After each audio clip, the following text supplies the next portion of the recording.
Bienvenue à nouveau donc dans ce cycle de conférences baptisé La 5G, que savoir pour décider. Alors je suis Guillaume Ledy, journaliste sur les questions numériques depuis une dizaine d'années et je suis très honoré d'animer l'ensemble de ces rencontres que l'on aurait bien évidemment souhaité tenir à la Cité des sciences et de l'industrie, mais pour lesquelles je vous accueille donc depuis chez moi, contexte sanitaire oblige. Comme pour beaucoup d'innovations technologiques, il est primordial de prendre le temps de comprendre de quoi on parle techniquement. Et dans le cas de la 5G, c'est d'autant plus important que le déploiement de cette cinquième génération de standards pour la téléphonie mobile suscite quelques craintes et beaucoup d'interrogations, comme l'a relevé Anne. C'est justement l'objet de cette première conférence que d'y apporter des réponses, puisque nous l'avons intitulée 2G, 3G, 5G, comment ça marche? Et alors pour ce faire, j'ai le plaisir d'accueillir Inbar Fijalkov, informaticienne en traitement du signal, professeure à l'NCA, pour celles et ceux qui ne savent pas, c'est l'École nationale supérieure de l'électronique et de ses applications, et également chercheuse au laboratoire ETIS. Bonsoir Inbar Fijalkov et merci d'avoir accepté notre invitation. Bonsoir, merci pour cette invitation. Je vais donc vous laisser la parole pendant la première partie de cette conférence, avant de vous transmettre les questions de la salle. Donc, comme l'a dit Anne, n'hésitez pas à poser vos questions via le chat, la petite fenêtre de conversation sur YouTube. Euh, C'en est fini de mon introduction. C'est à vous, Inba. Merci Guillaume pour cette introduction et merci Anne pour l'invitation.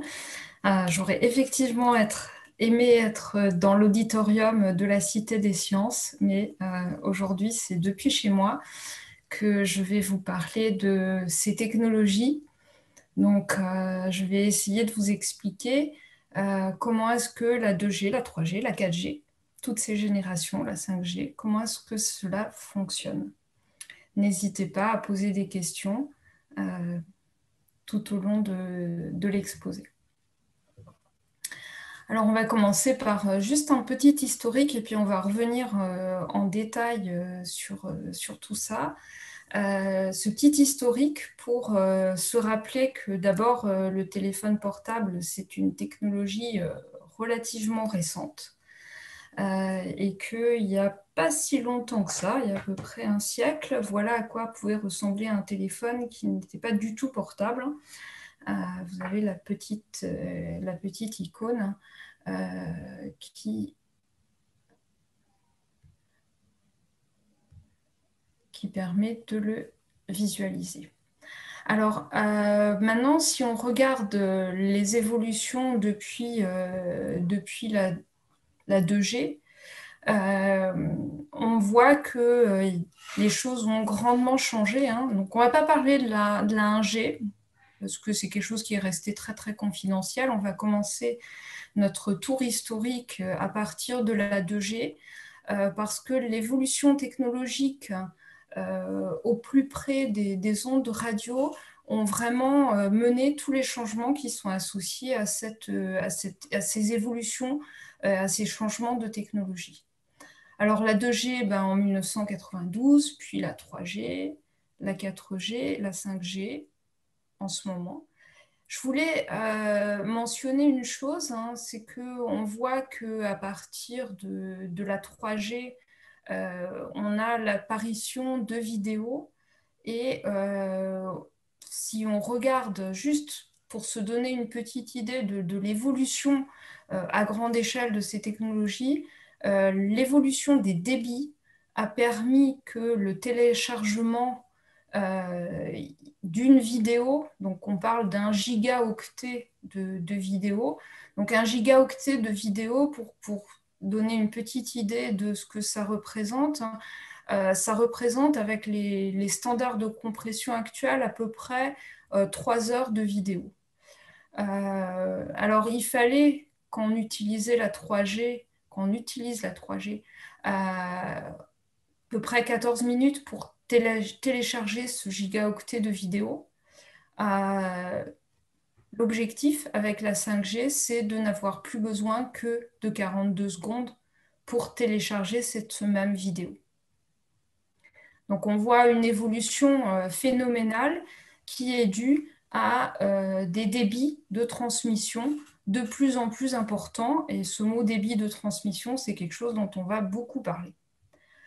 Je voulais aussi remarquer une chose, c'est que les usages qui sont associés à ces technologies ont beaucoup évolué au fur et à mesure de leur développement et n'étaient pas forcément les usages qui avaient été prévus par les opérateurs et constructeurs de télécommunications au départ. Et on va voir assez vite pourquoi est-ce que c'est possible. Enfin, dès qu'on va parler de la 2G, je reviendrai en arrière après, mais dès qu'on va parler de la 2G, au niveau des usages, on a eu des surprises parce que les constructeurs de téléphonie s'attendaient à ce que la 2G soit à usage quasi strictement professionnel pour des médecins, des pompiers en intervention qui avaient besoin d'un outil portatif. Et en fait, très vite, cette 2G est devenue quelque chose de très populaire et c'est très vite démocratisé. Et on va voir comment est-ce qu'on a pu mettre en place cette 2G. Alors, ce qui a fait le passage entre la première génération et la deuxième génération, c'est l'avènement des communications dites numériques. Alors, qu'est-ce que ça signifie, ces communications numériques?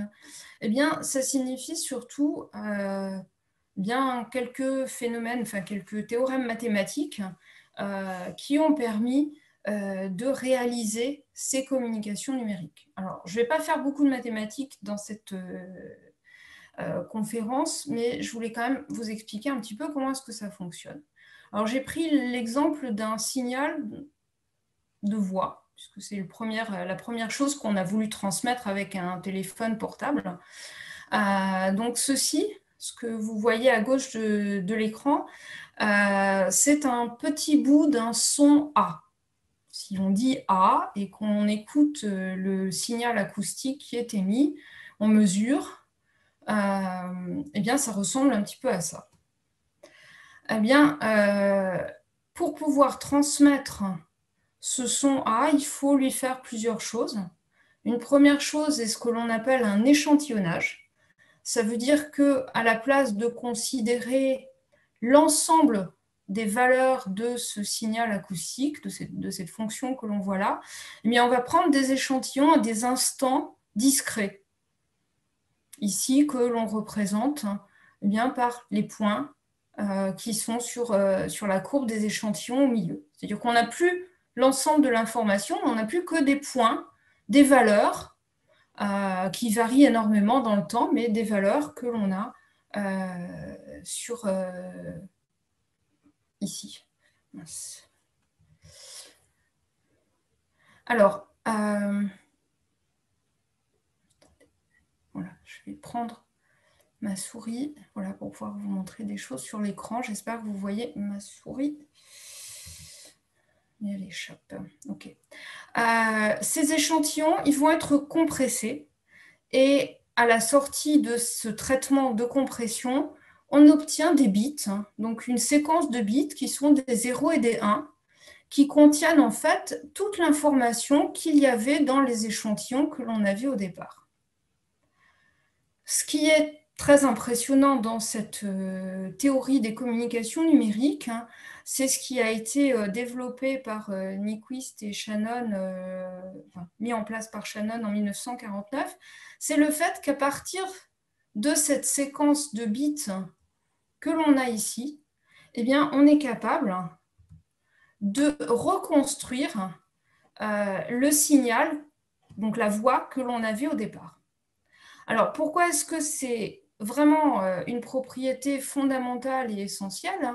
Eh bien, parce que non seulement on est capable de reconstruire la voix ou n'importe quel signal, une image, une vidéo, à partir d'une séquence de bits, à condition d'avoir un échantillonnage suffisamment élevé, eh bien, ce qui est important avec ça, c'est qu'on a une séquence de 0 et de 1, et maintenant, on va pouvoir multiplexer ces séquences de 0 et de 1, ça veut dire les mélanger entre eux, et donc on n'est plus du tout au rythme de la transmission de notre voix qui est très lente, mais on peut, en intercalant, en fait, un petit peu comme je vous le montre avec mes doigts, les séquences de bits de plusieurs personnes, eh bien, on peut faire passer 1, 2, 3, etc., beaucoup de messages en même temps, parce que, eh bien, on n'a pas besoin d'attendre que j'ai fini de parler pour faire passer les bits associés au message d'un autre utilisateur de téléphone portable. Donc ce multiplexage, c'est ce qui permet les communications numériques et c'est ce qui permet la 2G et tout ce qui s'ensuit. Alors la 2G, elle a un certain nombre de caractéristiques dont on va parler ici. Donc j'ai donné les chiffres, plus pour qu'on se rende compte des ordres de grandeur, hein, que vraiment pour voir que pour entrer dans des détails associés à ces chiffres.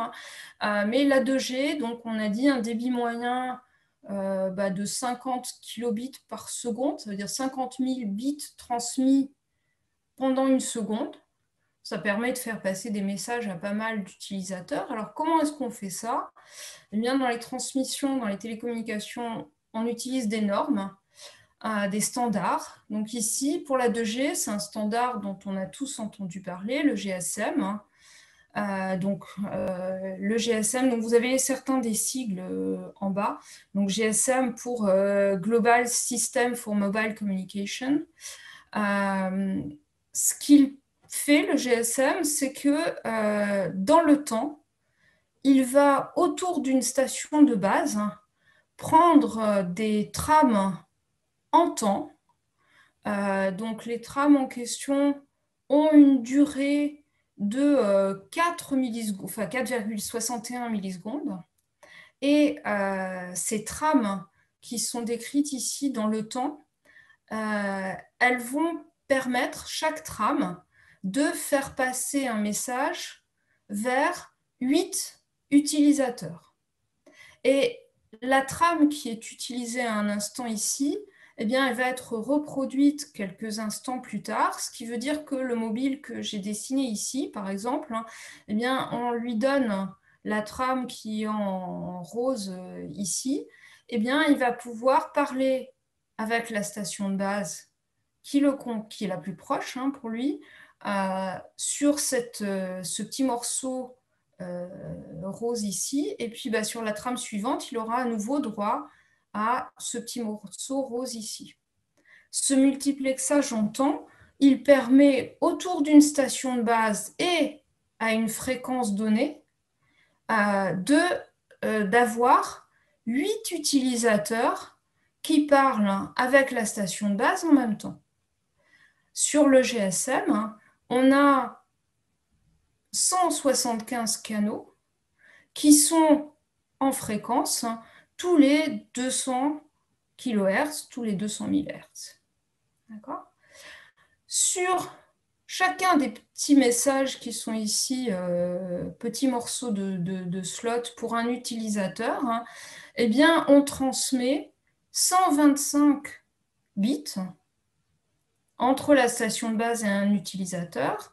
Et ce qu'il faut savoir, c'est que ces bits que l'on a, qui sont venus de la voix ou d'un SMS, eh bien, ils ne sont pas tous des bits utiles, puisque sur ces 125 bits, il y en a 25 qui sont là juste pour permettre que la communication se fasse dans de bonnes conditions.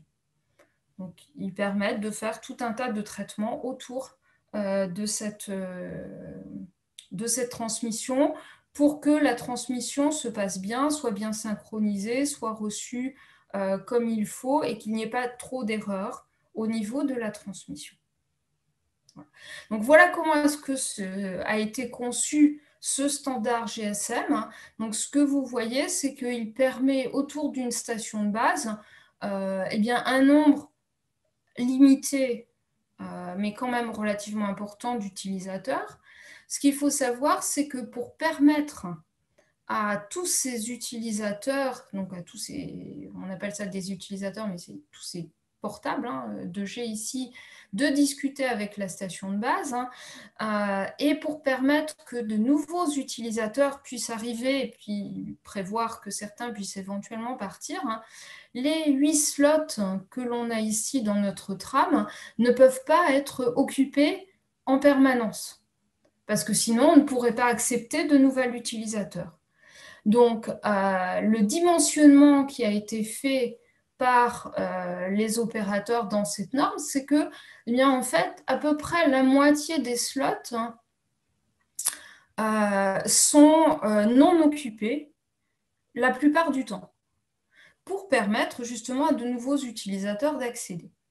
Alors ça, c'est la grande critique qui a été faite au standard GSM, c'est de dire que finalement, on a beaucoup de ressources en temps et en fréquence, donc dans les différents canaux en fréquence et dans les canaux en temps, qui sont gaspillés puisqu'ils ne sont pas utilisés. Ce qui veut dire que si on pouvait utiliser tous ces slots tout le temps, on pourrait faire passer beaucoup plus de débit aux utilisateurs. Mais ce n'est pas ce qui est fait.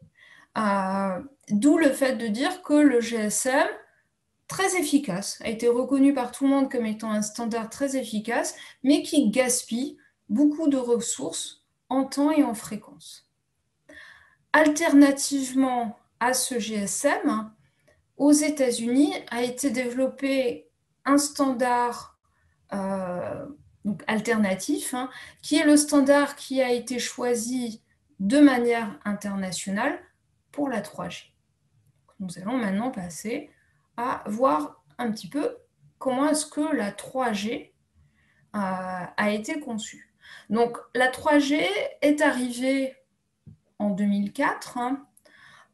Donc bien sûr, elle transporte les mêmes signaux que la 2G, donc voix, SMS, mais MMS, mais aussi de nouveaux types de signaux donc, qui sont liés à l'Internet, début de l'Internet mobile, et puis réellement des vidéos.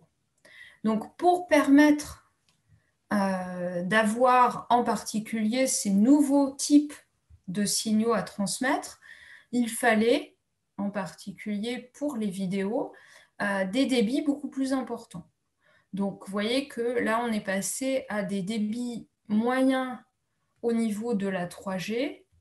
Je reviens, on est vraiment au-delà, puisqu'on a 10 millions maintenant de bits par seconde qui sont transmis en moyenne, avec des pics, évidemment des débits pics encore plus élevés. L'autre chose qui est arrivée aussi avec la 3G, c'est une meilleure gestion de la mobilité avec le passage entre des cellules voisines et puis des conceptions de cellules plus petites pour des débits très élevés. Donc les débits les plus élevés sont dans des petites cellules et les débits peut-être un petit peu moins élevés dans les grandes cellules qui permettent la mobilité. Alors pour réaliser ces transmissions en 3G, le standard utilisé au niveau international, c'est l'UMTS, Universal Mobile Transmit System, qui est un standard qui, en fait, dans sa conception, est inspiré d'une technologie qui existait depuis un certain temps et qui est celle qu'on a dans nos GPS. Alors, ce standard, il est, à la place d'avoir un multiplexage de l'information entre les différents utilisateurs, comme on l'a vu en 2G en temps, cette fois-ci, les différents utilisateurs sont séparés les uns des autres par des codes. Et donc, on parle ici de CDMA pour Code Division Multiple Access. Et donc, c'est le code qui va permettre de séparer les messages liés aux différents utilisateurs. Alors, comment est-ce qu'on conçoit des codes quasi orthogonaux? C'est relativement simple. En fait, on prend chaque bit qui doit être transporté, qui doit être transmis, et à la place de transmettre par exemple le bit 1, on va transmettre un code qui va être 1, 1. Code très simple. L'utilisateur d'à côté va utiliser un code orthogonal à celui-là, par exemple 1, 1. Alors pourquoi est-ce que 1, 1 et 1, 1 sont orthogonaux? Si vous regardez les directions en termes de vecteurs ou de droite, il y en a un qui est comme ça, l'autre qui est comme ça, et donc ils sont orthogonaux. Ce qui veut dire que si au niveau du récepteur, on multiplie la séquence reçue par le code de l'utilisateur, eh bien, on élimine tout ce qui vient des autres utilisateurs et on récupère le message qui nous intéresse. Alors, je ne vais pas rentrer dans les détails mathématiques de cet accès par code. Ce qui est intéressant, c'est de voir comment est-ce qu'il fonctionne ici en temps et ici en fréquence. Eh bien, ce que l'on voit, c'est qu'en fait, on a chaque utilisateur, c'est comme s'il avait une toute petite puissance, donc un code qui lui est associé, mais chaque utilisateur utilise l'ensemble de la bande de fréquence qui lui est allouée sur peut-être pas le temps complet. Alors, si on est en ce qu'on appelle le wideband CDMA, alors c'est vraiment sur toute la durée en temps de la transmission, sur la version qui permet le plus haut débit de la 3G, donc qu'on appelle le Time Division CDMA, eh bien, on a des slots divisés en temps, mais des slots cette fois-ci qui sont très longs en temps. Et ainsi, tous les utilisateurs utilisent l'ensemble de la ressource en temps et en fréquence. Alors, qu'est-ce qui se passe s'il y a moins d'utilisateurs? Eh bien, il y a moins de codes qui sont empilés. S'il y a plus d'utilisateurs, il y a plus de codes qui sont empilés. D'accord? Alors, s'il y a plus d'utilisateurs, eh bien, on a peut-être une performance un petit peu meilleure que s'il y a très peu d'utilisateurs. Mais globalement, grâce à ces codes quasi orthogonaux, eh bien, tout un tas d'utilisateurs peuvent transmettre en même temps. Alors, ce standard, il a été créé, enfin utilisé aux États-Unis, essentiellement dans des zones très peu denses, parce qu'il permet de satisfaire, en donnant pas mal de débit, dans un endroit où il va y avoir très peu d'utilisateurs à certains moments. Et il va pouvoir résister en même temps à la situation où on aura pas mal de débit, enfin pas mal d'utilisateurs en même temps. Dans ce cas-là, ils auront les mêmes débits, mais peut-être quelques erreurs en plus. Je me permets simplement de vous poser une petite question, Inbar. Oui. Puisque elle vient du chat YouTube. Tout à l'heure, vous avez mentionné un transfert de 125 bits. 125 bits, on nous demande si c'est pas petit, ça correspond à quoi? Est-ce que ça correspond à une lettre dans un SMS ou à quoi ça peut correspondre? Non, 125 bits, c'est plus enfin, sur un SMS, une lettre, ça va être quelques bits. Donc 125 bits, on a déjà, enfin, je dirais typiquement un petit SMS, ça va être un slot. D'accord, merci pour votre réponse. Je vous en prie. Alors, nous allons maintenant nous intéresser à la 4G. Et là, on va changer fondamentalement de technologie sous la pression de l'Asie, essentiellement. Pourquoi? Parce qu'en Asie, on est dans des endroits qui sont très densément peuplés. Et ça a fait que les standards précédents n'arrivaient plus du tout à satisfaire la demande en débit et en nombre d'utilisateurs connectés pour ces zones fortement peuplées comme le sont les grandes villes en Asie et aussi des grandes villes comme enfin, des régions comme la région parisienne, enfin, des zones extrêmement peuplées. Donc, c'est ce qui a poussé au développement de la 4G. Alors la 4G, comme les versions précédentes, elle transmet donc la voix, les SMS, l'Internet mobile, des vidéos. Ce qui a été introduit de nouveau avec la 4G, c'est les jeux en réseau qui se sont développés en même temps que la 4G qui est arrivée en 2013 au niveau de ses premiers déploiements en France. Alors, le standard international de la 4G, c'est le LTE, pour Long Term Evolution. Il avait un grand frère qui s'appelle le WiMAX pour l'extérieur, mais c'est un peu la même chose. Alors là, on change complètement de technologie et on utilise une technologie qui a été développée et utilisée pour le Wi-Fi, mais en l'améliorant. Alors cette technologie, ça s'appelle une modulation multiporteuse en français.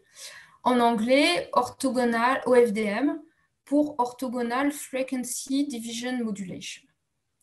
Alors, cette modulation dite multiporteuse, c'est une modulation qui permet de regarder le signal de manière duale, c'est-à-dire qu'à la place de vraiment regarder ce qui se passe dans le temps, on va regarder ce qui se passe en fréquence. Pour faire ça, eh bien, il faut passer dans le domaine des fréquences. Depuis le début, je vous parle beaucoup des fréquences.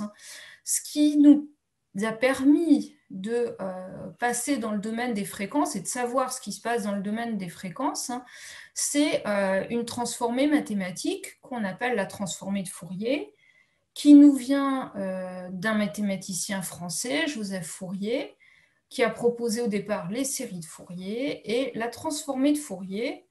Pour ceux qui ont envie de faire un petit peu de mathématiques, c'est cette intégrale du signal que l'on a en temps, x de t, multiplié par une exponentielle de moins j 2 pi ft intégrée sur le temps, intégrée dans le temps. Alors, cette transformée de Fourier, ce qu'elle permet, c'est vraiment de regarder le signal non plus dans le domaine temporel, mais dans le domaine fréquentiel. C'est le même contenu d'information, mais c'est vraiment une autre façon de le regarder. Ça n'a pas suffi tout seul pour faire la norme Wi-Fi. Il a fallu attendre d'avoir des processeurs numériques très puissants qui nous permettent aujourd'hui de faire une transformée de Fourier numérique rapide. Et ça, c'est une technologie qui est arrivée dans les années 1960. D'accord ? Donc, c'est la conjonction de ces deux choses-là qui ont permis de faire ce que l'on utilise dans le Wi-Fi. Alors, dans le Wi-Fi, avec une allocation, comme on le voit sur la figure en bas, en temps et en fréquence pour les différents utilisateurs, donc un partage que je vais vous expliquer juste après, entre les différents utilisateurs. Et ce que l'on va voir, c'est comment est-ce que cette technologie permet de mieux allouer les ressources en temps et en fréquence entre plusieurs utilisateurs, et pour la 4G, de le faire d'une façon plus flexible. Alors, pour vous expliquer comment est-ce que ça marche, j'ai besoin de revenir un petit peu à ce qui se passe dans notre canal de transmission. Alors si vous regardez ma figure en haut à droite, imaginez que le point d'où partent les flèches est ma station de base. Mes flèches, ce sont les ondes électromagnétiques qui transportent le signal sur votre téléphone. Mon mobile est à l'arrivée des flèches. Et il se trouve que quand on transmet dans un environnement qui soit ouvert ou fermé, on a parfois la chance d'avoir une transmission qu'on appelle par trajet direct, mais souvent on va avoir des réflexions, comme cette flèche cassée, qui vont se réfléchir sur les bâtiments, les murs, tout ce qui est environnement. On appelle ça une propagation par trajet multiple. si on regarde le signal tel qu'il est transmis, le signal reçu, que j'ai appelé R2T là, eh bien, c'est le signal que j'ai transmis, S de T, retardé du temps qu'il a fallu à l'onde électromagnétique pour parcourir ce trajet. Donc ça, c'est ce qui est dans taux zéro. Et ce signal pour un trajet, eh bien, il va être atténué parce qu'on a une atténuation qui est proportionnelle en général à l'inverse de la distance au carré. Et puis, si j'ai un deuxième trajet, eh bien, je vais avoir, parce que l'onde électromagnétique va mettre plus de temps pour parcourir ce trajet qui est plus long, je vais avoir un retard, taux 1 ici, qui est plus long, et certainement une atténuation qui est plus importante parce qu'au moment de la réflexion sur le bâtiment, là, je vais avoir une atténuation qui est plus importante. Si on regarde ce que va être l'expression de la transformée de Fourier de ce signal en fréquence, eh bien, on voit que le signal en très plein que l'on avait initialement va être atténué à certains moments. Donc, on voit en très pointillé des atténuations de ce signal. Et ces atténuations, elles vont dépendre des atténuations du signal, donc le alpha 0, alpha 1, et aussi des retards taux 1 moins taux 0 ici en particulier. Ce que ça implique, cette chose-là, c'est que le canal, et donc la force du signal que l'on va recevoir, va dépendre de la position du mobile, et en plus, il va dépendre aussi globalement de la fréquence à laquelle on transmet. Donc, suivant la fréquence, eh bien, on va avoir une atténuation plus ou moins forte. Cette atténuation ici va dépendre donc, de la position de notre mobile. Qu'est-ce que ça veut dire? Ça veut dire que pour une fréquence donnée, donc si on se reporte à notre schéma d'allocation de fréquence qui est en bas à droite, eh bien pour une bande de fréquence donnée, il y a certains utilisateurs qui vont avoir des canaux plus ou moins atténués. L'idée qu'il y a derrière l'accès en fréquence, qu'on appelle l'OFDMA, c'est de choisir le meilleur utilisateur pour une fréquence donnée.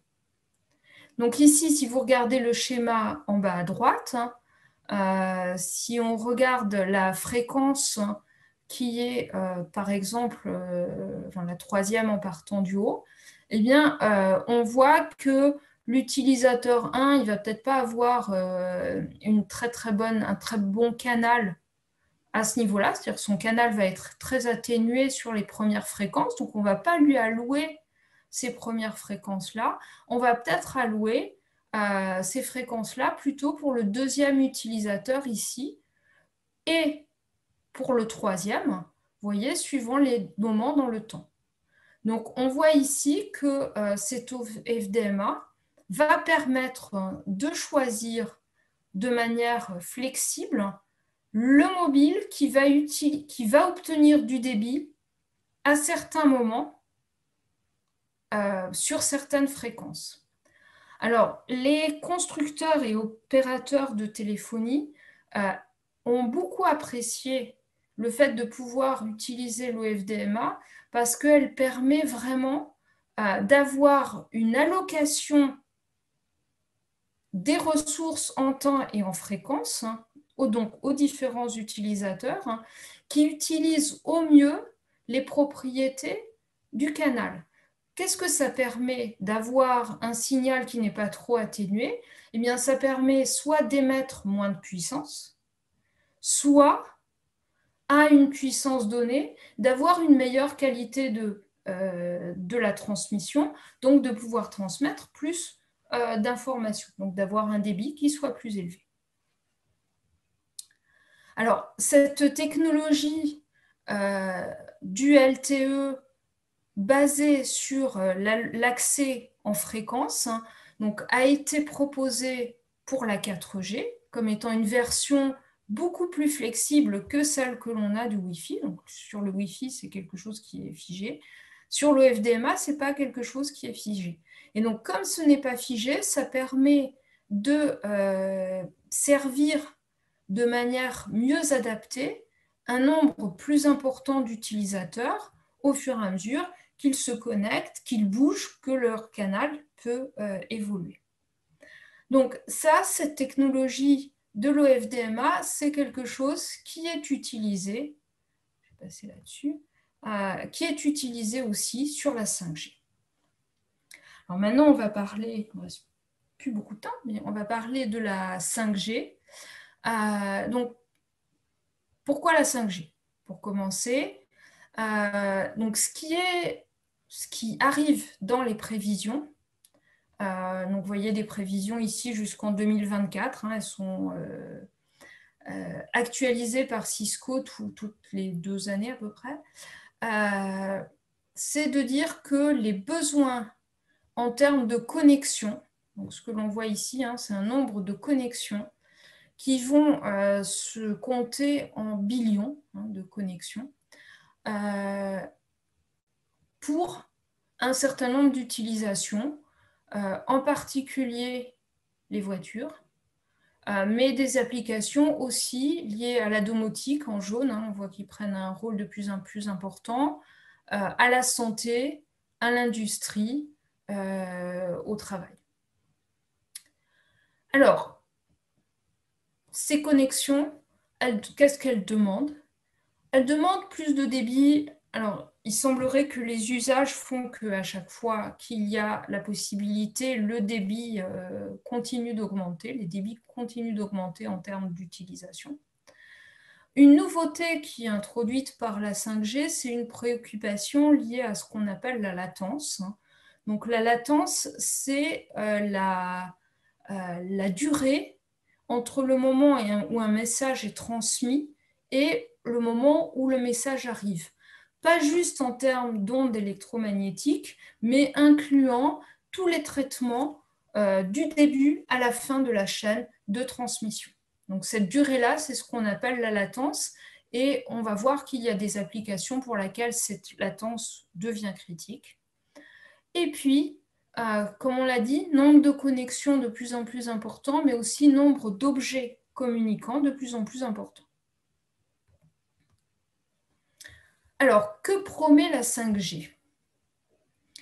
Alors évidemment, la 5G promet des débits plus importants, clairement, un facteur au moins 10 sur les débits, que ce soit les débits moyens ou les débits pics. Elle permet, donc comme je l'ai dit, une latence contrôlée, donc une promesse d'une latence inférieure à 5 millisecondes, donc c'est extrêmement rapide. Une connectivité massive, ça veut dire plein d'objets communicants capables de transmettre en même temps. Alors, on pourrait croire, quand on lit certains articles sur la 5G, que la 5G va permettre de faire tout ça en même temps. Ce n'est pas le cas. Absolument pas tout ça en même temps. Le standard qui est utilisé pour la 5G, il s'appelle 5G NR, pour New Radio. Et il propose d'avoir nos transmissions dans 3 catégories, dans 3 types d'usages différents.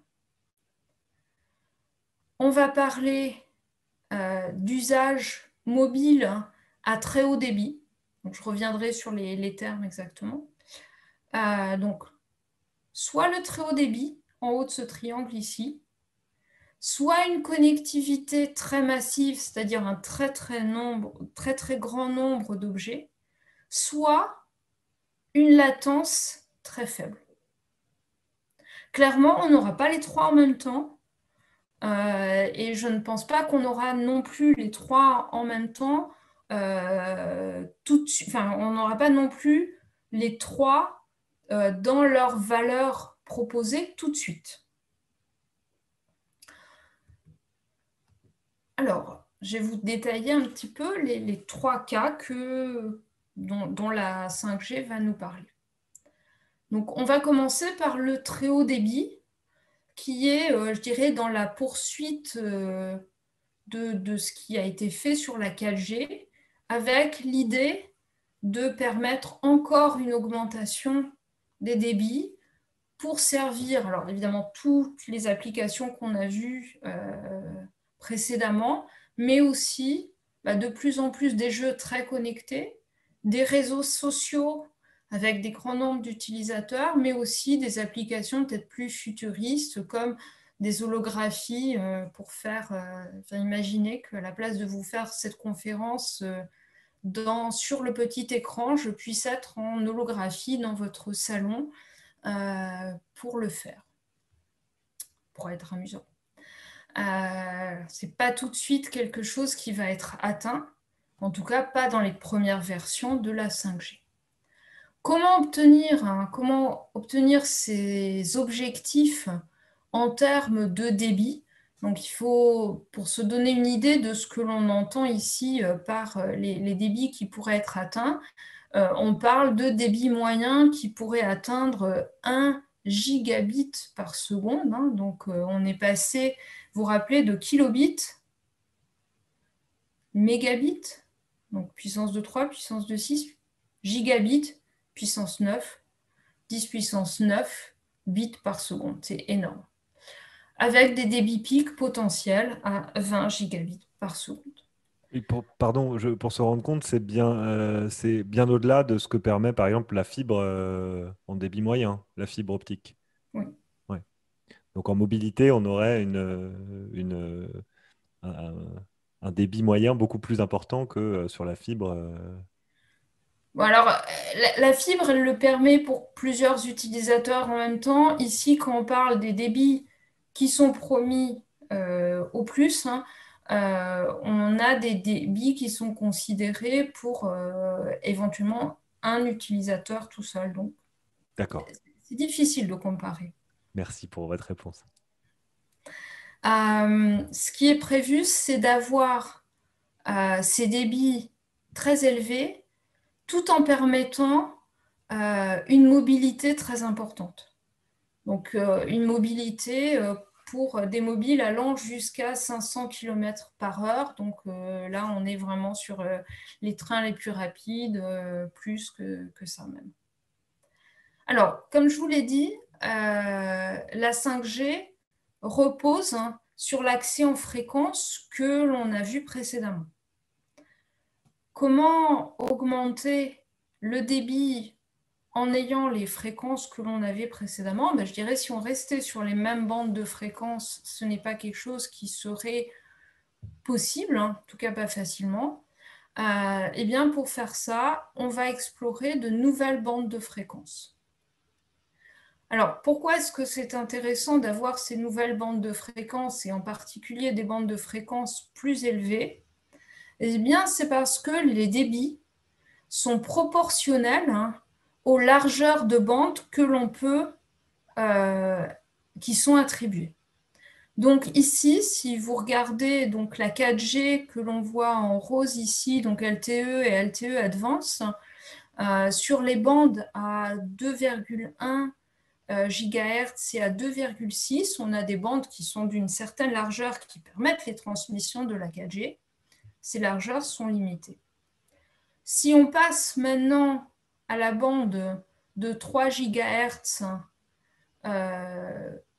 ici, qui est la première bande qui sera allouée en plus pour la 5G, donc cette bande à 3,5 GHz, eh bien, elle permet d'avoir déjà une bande beaucoup plus élevée ici, donc on a clairement un doublement de la largeur de la bande totale, et du coup, elle a la possibilité de doubler les débits. D'accord? Donc, ça, c'est quelque chose qui est permis dès qu'on augmente la bande de fréquence.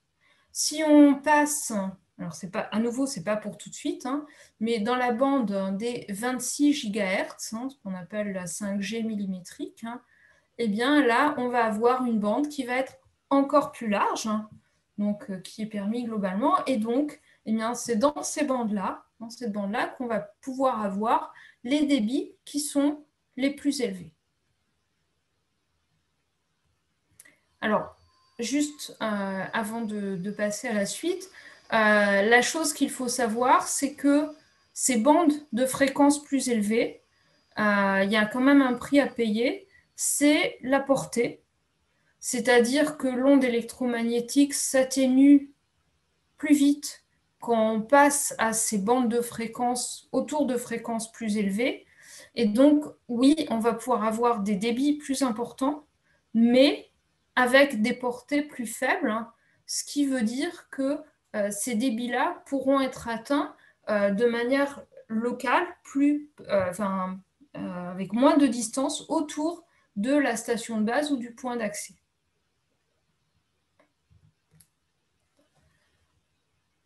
On va regarder, enfin, je vous ferai un petit bilan pour résumer un peu tout ça à la fin, mais deuxième type de communication en 5G, les communications dites massives en termes de communication. Alors pourquoi est-ce qu'on parle de ces communications massives, hein? Donc là, on parle de très très grand nombre d'objets communicants. La 5G promet de pouvoir avoir jusqu'à 1 million d'objets communicants par kilomètre carré, donc c'est vraiment énorme, hein. Pour quel type d'application? Alors typiquement, tout ce qui est événements autour de stades et concerts, mais aussi des communications d'objet à objet dans des contextes type IoT ou Industrie 4.0. Alors, face à ce nombre très très important de connexions, eh bien, par contre, les débits vont être beaucoup plus faibles. Donc, comme je vous disais, on ne peut pas à la fois avoir le très haut débit et un très grand nombre de communications. Donc, ces débits très faibles, hein, donc ils sont là, ils reviennent de l'ordre de 1 à 100 kilobits par seconde, par objet. Donc, c'est très très faible par rapport à ce que l'on a vu. Dans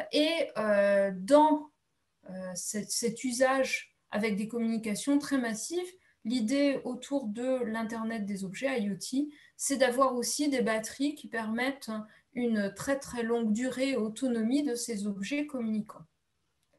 Alors, comment faire pour atteindre les objectifs de cette connexion extrêmement massive? Eh bien, en particulier, à l'aide de stations de base pourvues d'antennes massives. Alors, ces antennes massives, elles vont permettre, je vais vous expliquer dans la slide d'après comment, de communiquer avec un nombre très très important d'objets. Alors, l'antenne, faut l'imaginer comme la grille bleue qu'il y a ici. C'est une antenne ici qui est faite de 10 composants x 10 composants.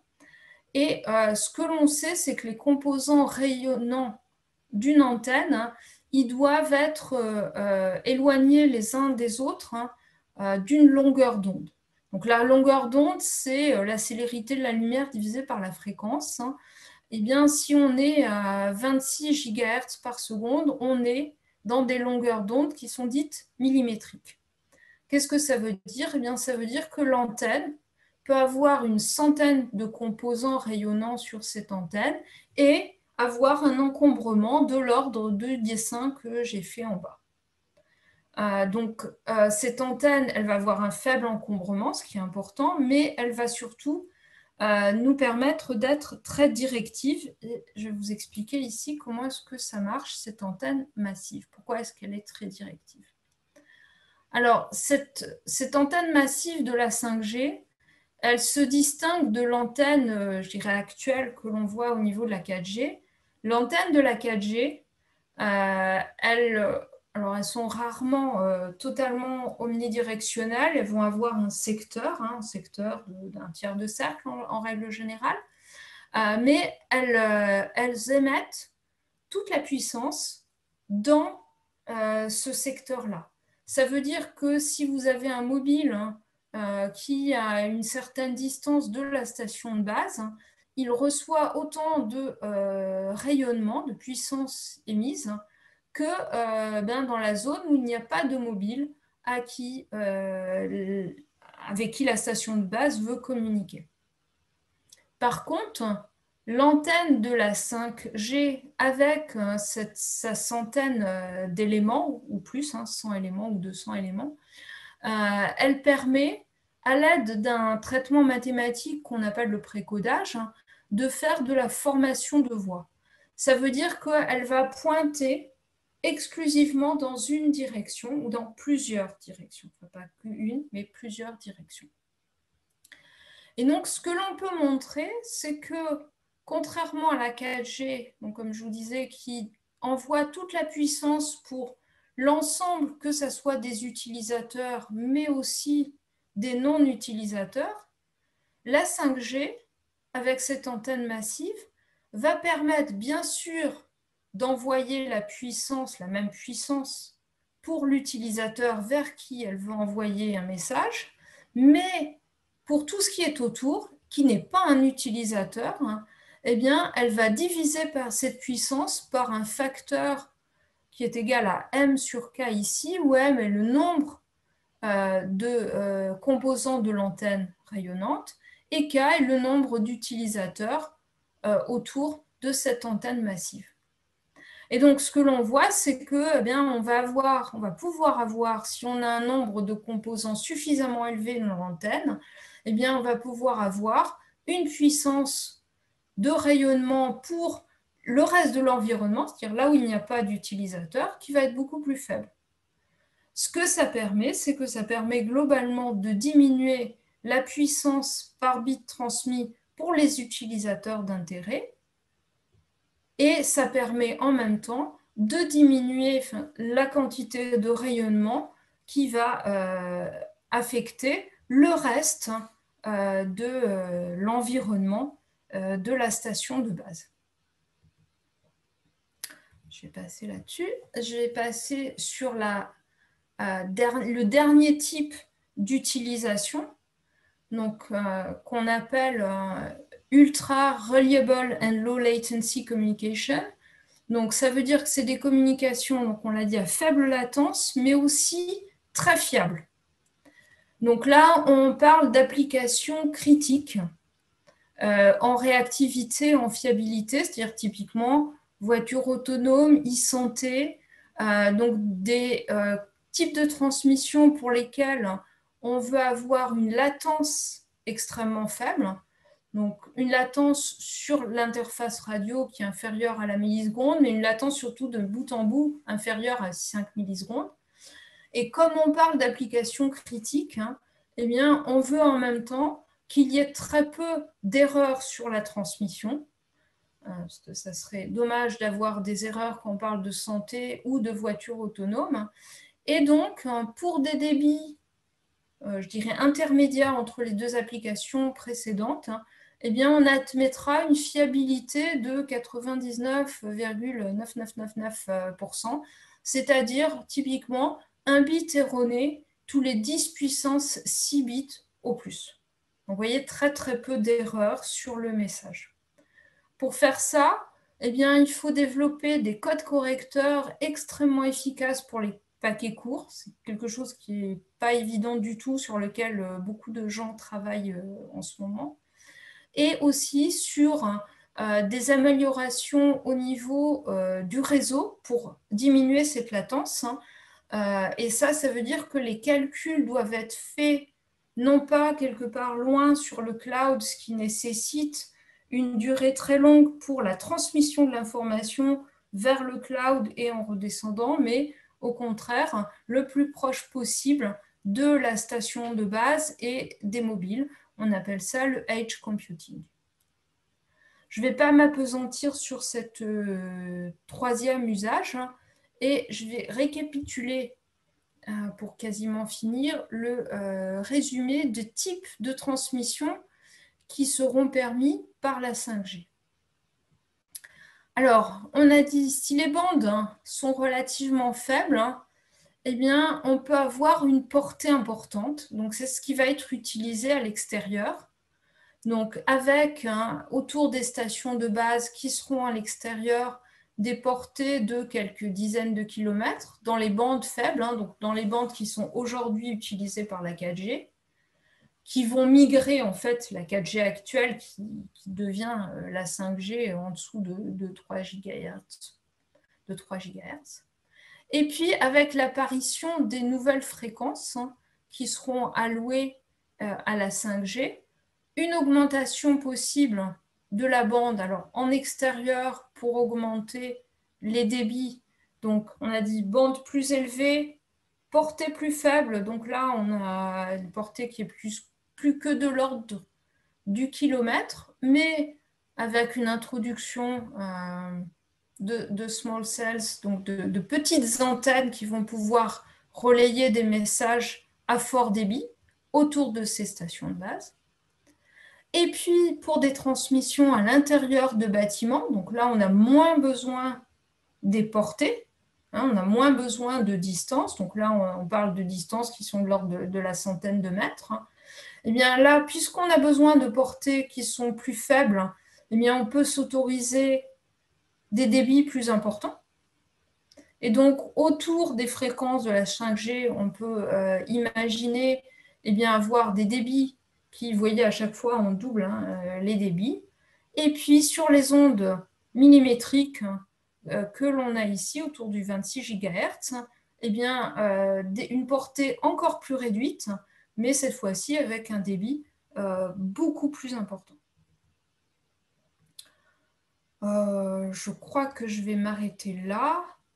Je voulais dire merci à mes collaborateurs et collaboratrices du laboratoire ETIS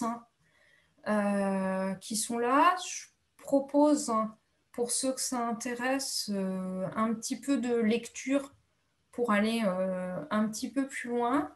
Et puis, je voulais finir en disant que ce qui va importer pour la suite, eh bien, on entend beaucoup parler de l'empreinte numérique des télécommunications et je voulais faire passer le message comme quoi il faut faire attention à l'ensemble des usages du numérique auxquels on ne fait pas forcément attention. Les télécommunications font partie, mais ne sont pas forcément ceux qui, aujourd'hui, consomment le plus. Faisons attention à nos mails, à nos newsletters et ainsi de suite. Je vous remercie. Merci beaucoup pour cette présentation. Merci pour ce dernier petit message aussi de prévention sur nos usages numériques. Une présentation très claire, très pédagogique qui m'a personnellement permis de mieux comprendre le fonctionnement de la 5G et en démystifiant un peu le côté parfois magique de la technologie qui peut aussi donner lieu à quelques craintes qu'on entend un petit peu. Et puis, ça nous a permis aussi à toutes et à tous de prendre un peu de recul et de se rendre compte qu'en à peine une trentaine d'années, on a une accélération de ces technologies et on en arrive à des usages, comme vous l'avez dit, qui n'ont pas été auparavant pensés et même réfléchis par les gens qui ont déployé les premiers standards technologiques. Donc, je vous remercie beaucoup. Je remercie également les spectateurs et les spectatrices qui étaient là. Si j'en crois les chiffres YouTube, ils sont restés jusqu'à maintenant. Donc, j'espère que vous n'allez pas partir puisque vient le temps des questions que je vais donc poser, notamment les vôtres, surtout les vôtres d'ailleurs. Il y a une question autour des standards. Vous avez évoqué le choix des standards qui commencent par le GSM, etc. Vous dites ces standards sont choisis à l'international. Ils sont choisis par qui et comment? Alors, les standards sont choisis au niveau d'un certain nombre d'organismes de transmission, l'ETSI, enfin, je n'ai pas forcément en tête l'ensemble des sigles de ces standards. Alors, les standards sont proposés en fait par les industriels constructeurs. Donc, actuellement, par exemple, pour la 5G, ce qu'on appelle le 3GPP, qui est l'organisme de standardisation.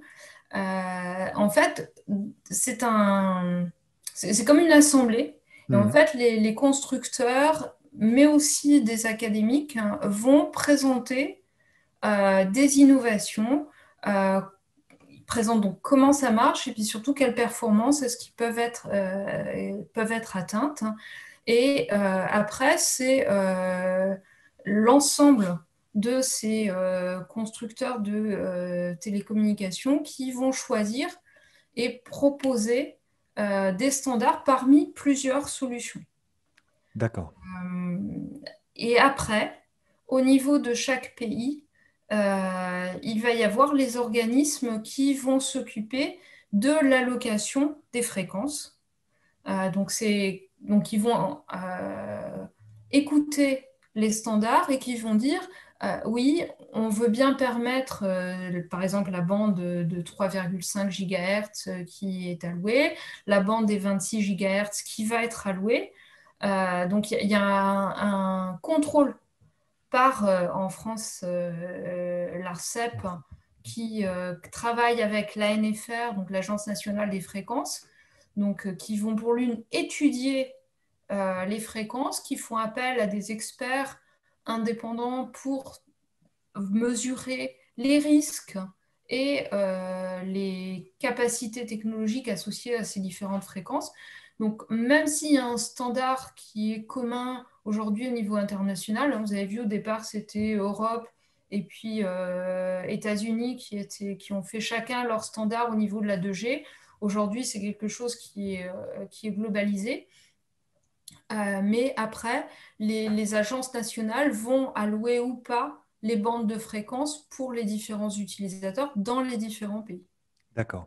Et cette allocation de bande de fréquence permet notamment à l'État en France de gagner un certain nombre d'argent puisque les opérateurs les payent, ces bandes de fréquences. Tout à fait.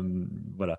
Il y a pas mal de questions aussi autour des antennes. Alors, vous avez plusieurs compliments, mais je vous en lis un quand même. Merci beaucoup, Madame Fijalkov, pour cette présentation très complète et pédagogique. Voilà, ça c'est fait.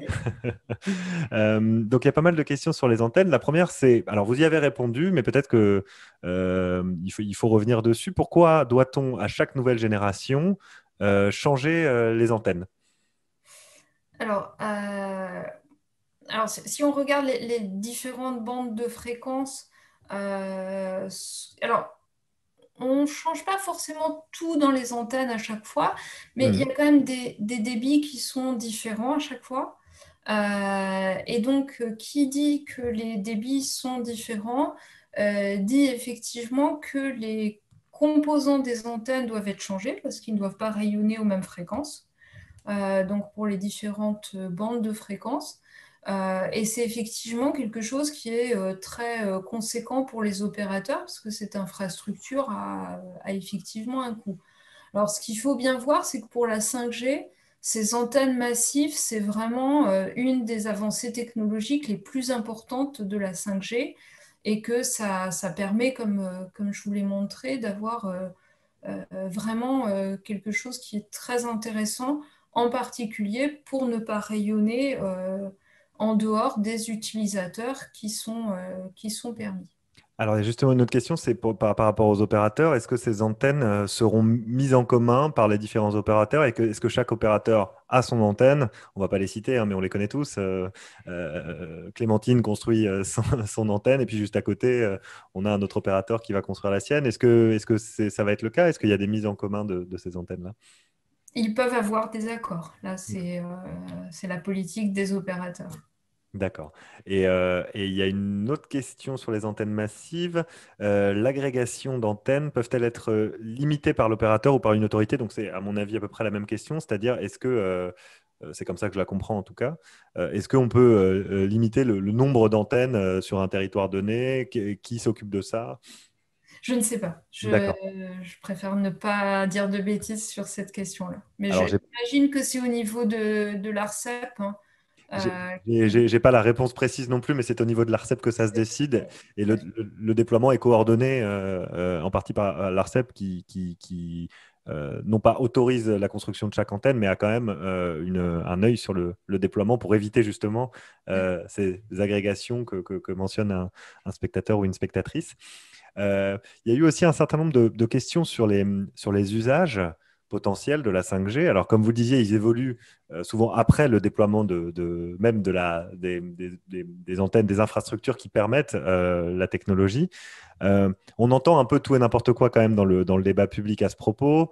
on a certains responsables politiques qui n'hésitent pas à tenser le progrès technologique en disant que ça permettra de voir des vidéos dans l'ascenseur uniquement. Il y a quand même déjà des usages actuels de la 5G, je pense peut-être au port de Shanghai ou la chirurgie à distance, comme vous l'avez mentionné. Est-ce que vous avez mentionné aussi l'holographie, ça peut être une piste à étudier. Mais la question qui revient souvent, c'est, et pour nous, utilisateurs lambda, en fait, est-ce que ça va changer quelque chose? Peut-être qu'on comprend bien que pour l'industrie, les voitures autonomes, etc., mais est-ce que pour l'utilisateur lambda, finalement, ça fera un immense changement dans nos vies quotidiennes? Alors, un immense, je ne sais pas, mais je dirais dans les temps actuels où nous faisons tous, enfin peut-être pas tous, mais beaucoup de gens passent beaucoup de temps en téléconférence, visioconférence à leur domicile, on voit clairement qu'il va y avoir des usages différents permis par des interfaces homme-ordinateur augmentées et tout ce qui est lié à la réalité augmentée qui va arriver dans les usages assez rapidement. Alors, pour rappel, la réalité augmentée, c'est pas la réalité virtuelle avec le casque, c'est la réalité augmentée, c'est-à-dire plaquer une surcouche numérique à partir d'une caméra. Par exemple, on filme quelque chose et autour de soi, et puis on voit apparaître à l'image un certain nombre de choses qui se passent, qui peut être assez pratique au niveau ludique, mais également professionnellement, notamment dans les usines, hein, c'est déjà utilisé.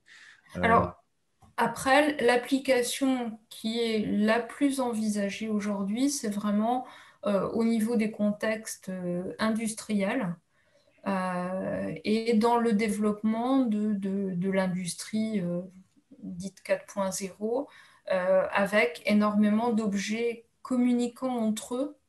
Donc effectivement, nous, ça va peut-être pas changer notre vie, mais ça risque ou ça devrait changer la vie des entreprises, des entrepôts euh, que l'on peut imaginer. Mais comme je l'ai dit, hein, à chaque génération, les opérateurs ont été surpris par les usages qui se sont finalement euh, enfin, qui sont finalement arrivés à partir de ces avancées technologiques. Donc, je ne sais pas si ce sont les usages que l'on peut voir ici sur cette slide qui seront ceux qui seront le plus mis en avant. Peut-être qu'il y en aura d'autres. C'est vrai qu'à l'époque du bebop, on pouvait difficilement se douter qu'on allait tous avoir un ordinateur dans notre poche qui nous permettrait aussi de téléphoner, quoi.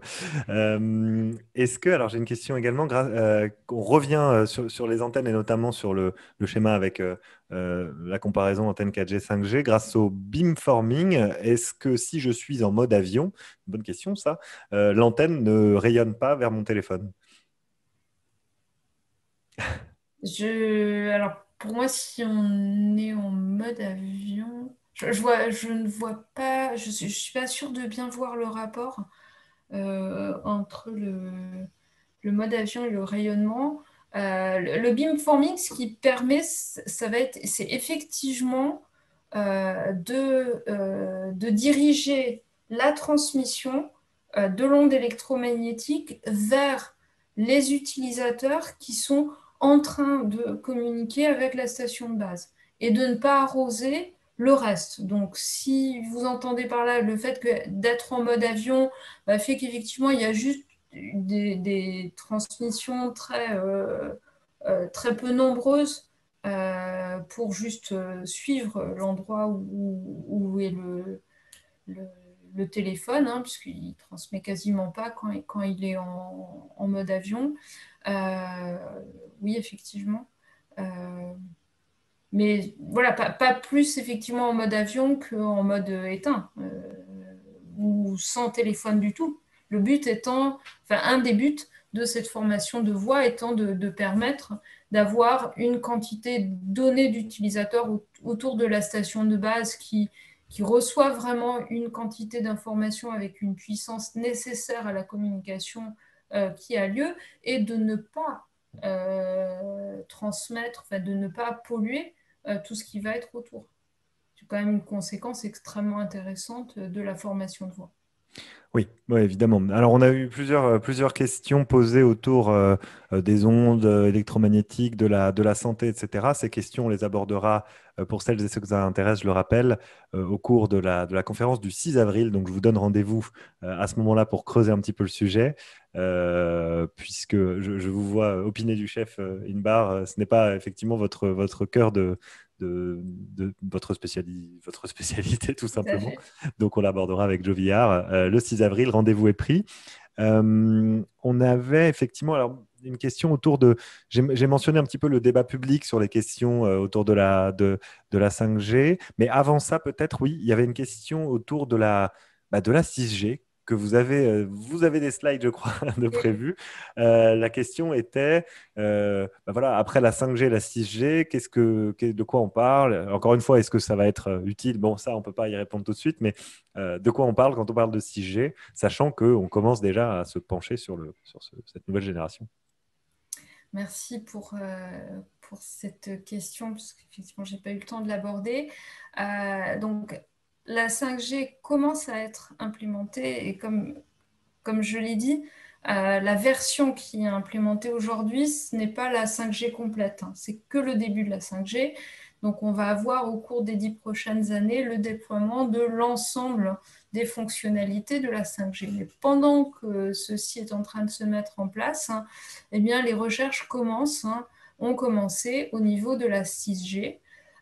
Donc, je mentionne ici l'université d'Oulu en Finlande, qui est un des flagships porte-drapeau au niveau européen de la 6G.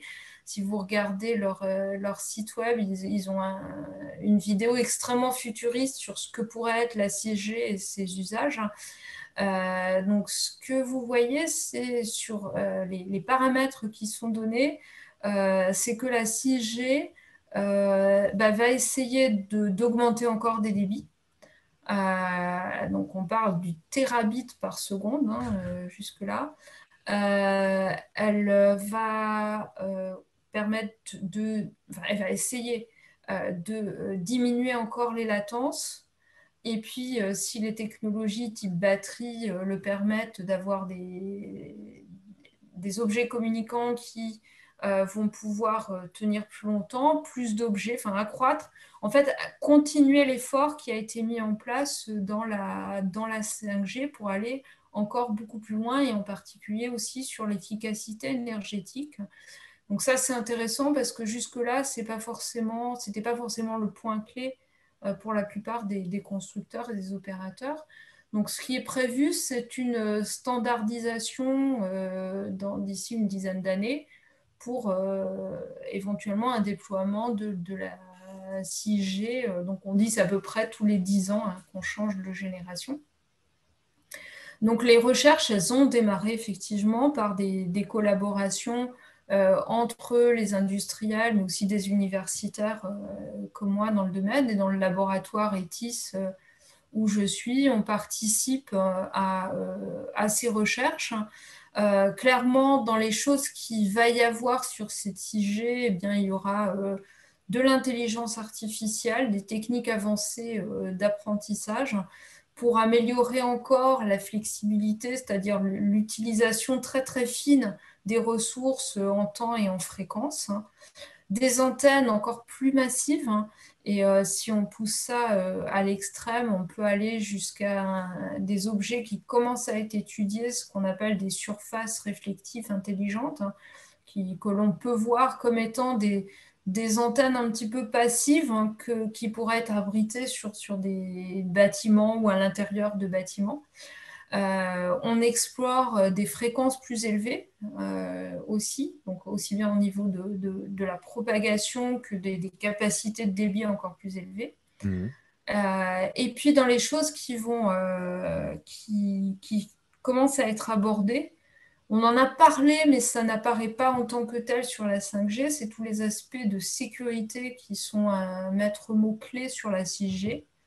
Avec, comme je l'ai dit, pour tous ces points-là, une attention accrue sur la consommation et l'efficacité énergétique. Donc ça, c'est ce qu'on prévoit aujourd'hui dans pas mal de recherches qui sont associées à la 6G. et sur lesquels les projets ont démarré ou sont en train de démarrer au niveau international, européen et français. Merci de nous tenir au courant. Ça nous donne une petite ouverture sur l'avenir, un petit peu de prospective. C'est extrêmement intéressant. J'ai une question autour du faisceau hertzien. Est-ce qu'il y aura encore des faisceaux hertziens dans l'architecture du réseau? Me demande-t-on.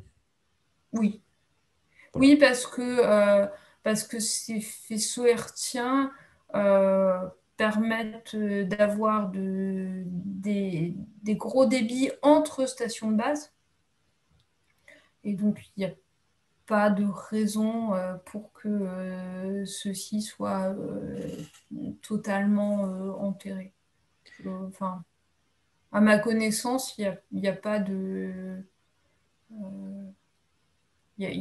ça ne fait pas partie des objectifs aujourd'hui de l'infrastructure réseau.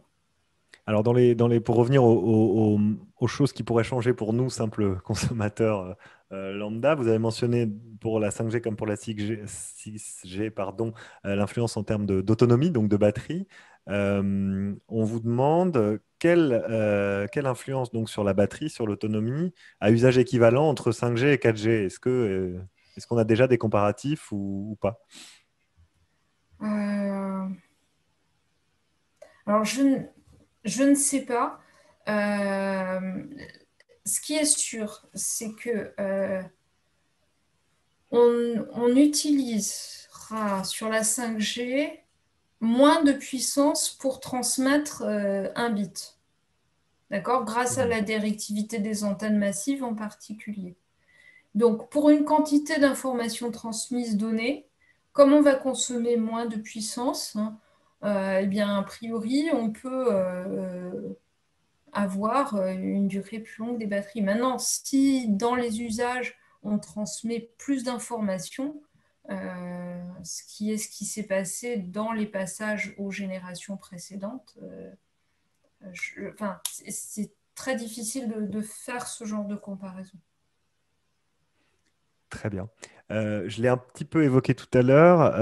Ça, voilà, c'est plutôt ma question, mais comment, en tant que scientifique, donc spécialisé sur le sujet, vous considérez, vous, les débats que vous entendez dans le débat public autour de la 5G, entre, d'un côté, la critique du modèle Amish par notre président de la République et le questionnement plus ou moins radical autour de l'idée de progrès par certains de ses détracteurs. Aïe, aïe, aïe. Euh, Pardon, c'est moi qui vous mets dans l'embarras. euh, je dirais, alors, ce n'est absolument pas mon travail de dire ça. En même temps, ce qui est dit dans le débat public, au cours des années, moi, je pense que m'a influencé dans l'orientation de mes recherches qui sont vraiment aujourd'hui de favoriser la minimisation de la consommation énergétique et donc l'augmentation de l'efficacité énergétique.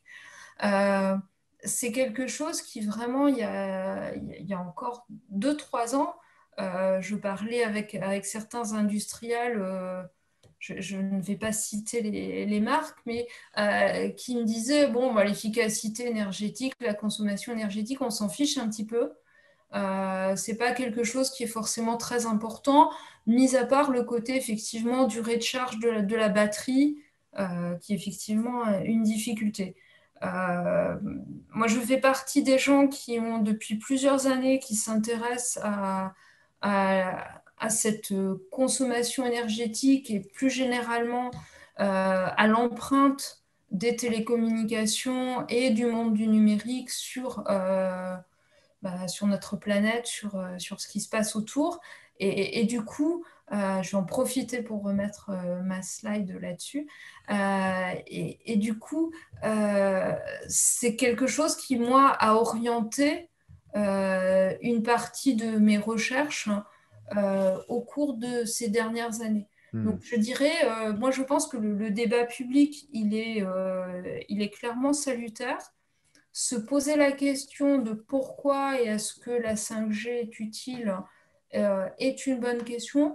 Alors, on voit clairement qu'il y a des endroits typiquement en Asie, où la densité de population et l'usage beaucoup plus fort encore qu'en Europe des téléphones et fait que il y avait un besoin d'augmentation de débit.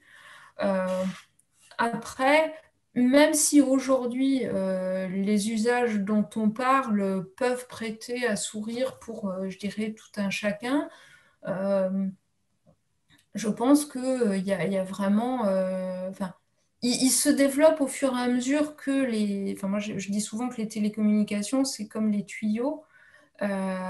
C'est quelque chose qui fait partie aujourd'hui de notre vie. Le responsable recherche de Bouygues disait il y a quelque temps que dans la construction d'un bâtiment, il y a quelques années, il s'occupait de trois fluides, électricité, eau, air, et que maintenant, les constructeurs de bâtiments doivent s'occuper d'un quatrième fluide qui est la transmission de l'information.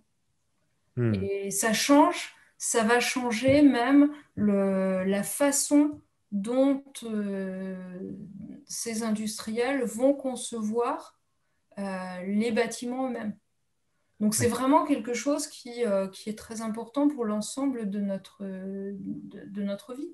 Et d'ailleurs, dans les usages de 5 ou 6G qu'on n'a pas mentionné, il y a aussi la Smart City, Bien sûr. donc la ville intelligente, et qui rejoint ce que vous dites là-dessus, c'est-à-dire que effectivement, on pourra aussi gagner en efficacité avec une peut-être plus grande connectivité, ce qui permettra d'avoir un petit peu plus une gestion un petit peu plus précise des choses.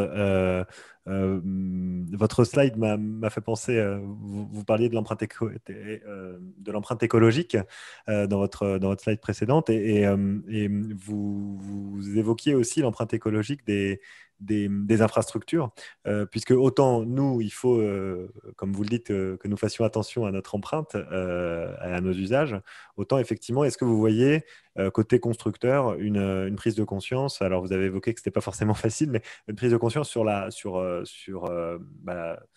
l'empreinte carbone de la construction des stations de base, des terminaux, etc. Oui, enfin, c'est quelque chose qu'on voit maintenant apparaître et c'est clairement quelque chose qui est mis dans les objectifs de la 6G, qui est de tenir compte dans l'aspect télécommunication global de l'empreinte même de la construction de l'antenne, de l'utilisation de l'antenne, et pas juste de dire ah bah, de toute façon, l'antenne, elle est reliée au secteur et donc elle a toute l'énergie dont elle a besoin.